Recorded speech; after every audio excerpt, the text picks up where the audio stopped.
2009లో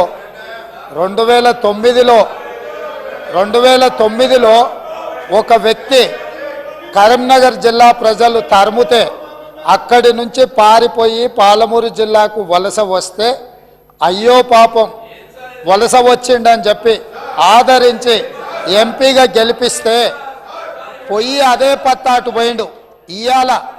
ఇయాల అలాంటి జిల్లాకు సంబంధించి కృష్ణానది జలాల మీద చర్చ జరుగుతున్నప్పుడు ఆ మహానుభావుడు ఇక్కడికి రాకుండా ఫామ్ హౌస్లో దాచుకొని ఈరోజు తెలంగాణ సమాజాన్ని అవమానిస్తున్నాడు. ఇంతకంటే కీలకమైన అంశం ఈ తెలంగాణ సమాజంలో ఏమైనా ఉందా అధ్యక్ష? మీరు చెప్పండి. మీరు కూడా వికారాబాద్ జిల్లా కరువు ప్రాంతం నుంచి వచ్చిండ్రు కదా.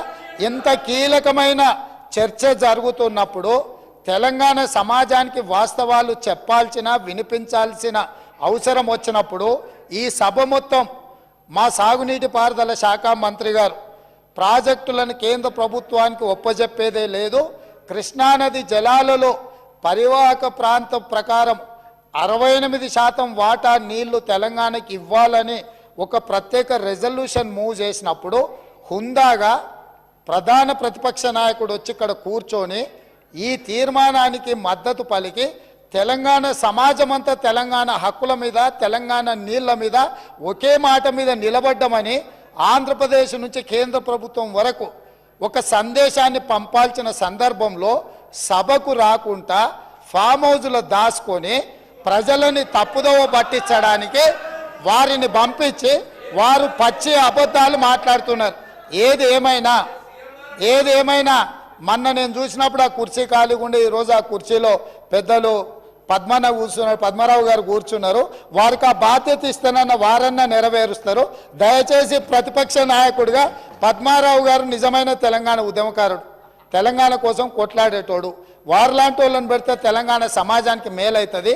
నేను ఒకటే చెప్పదలుచుకున్నా, ఈరోజు ఉత్తమ్ కుమార్ రెడ్డి గారు సభలో ప్రవేశపెట్టిన ఈ ప్రాజెక్టులను అప్పజెప్పేది లేదు అనేది మొదటి అంశము. పరివాహక ప్రాంతం ప్రకారం 68% నీళ్లు అంటే 551 టీఎంసీల నీళ్లు తెలంగాణకు రావాలి అని వారు తీర్మానం ప్రవేశపెట్టినరు. దానికి అనుకూలమా వ్యతిరేకమా మొదట ఆ విషయంలో స్పష్టత ఇచ్చిన తర్వాత మిగతా ఏ విషయాలైనా మాట్లాడమనుండ్రి. అంతే తప్ప ఇవాళ వాళ్ళ మాటల వల్ల వాళ్ళ చర్యల వల్ల శత్రువులకు బలం చేకూరుతుంది. శత్రువులకు దొంగలకు సద్దిమూటం మోసే విధానం మంచిది కాదు.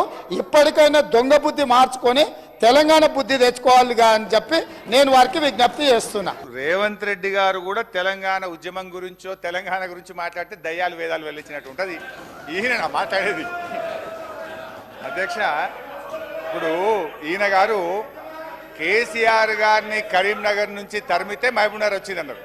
ఆయన జీవితంలో ఓటమెరగని నాయకుడు. సిద్దిపేటలో అయినా కరీంనగర్ అయినా మహబూబ్ నగర్ అయినా గజ్వేల్ అయినా. మరి నిన్ను కొడంగల్ ధర్మితే నువ్వు మల్కాజిగిరికి వచ్చినావా? నువ్వెందుకు వచ్చినావు మల్కాజిగిరికి? 1 వేలు మమ్మల్ని చూపిస్తే 2 ఏళ్ళు మిమ్మల్ని చూపిస్తాయి అధ్యక్ష. ఇప్పుడు సబ్జెక్టు డైవర్ట్ అవుతుంది కానీ అదర్వైజ్ అంతకంటే ధీటుగా ఘాటుగా నేను సమాధానం చెప్పగలుగుతా అధ్యక్ష. But I don't want to deviate.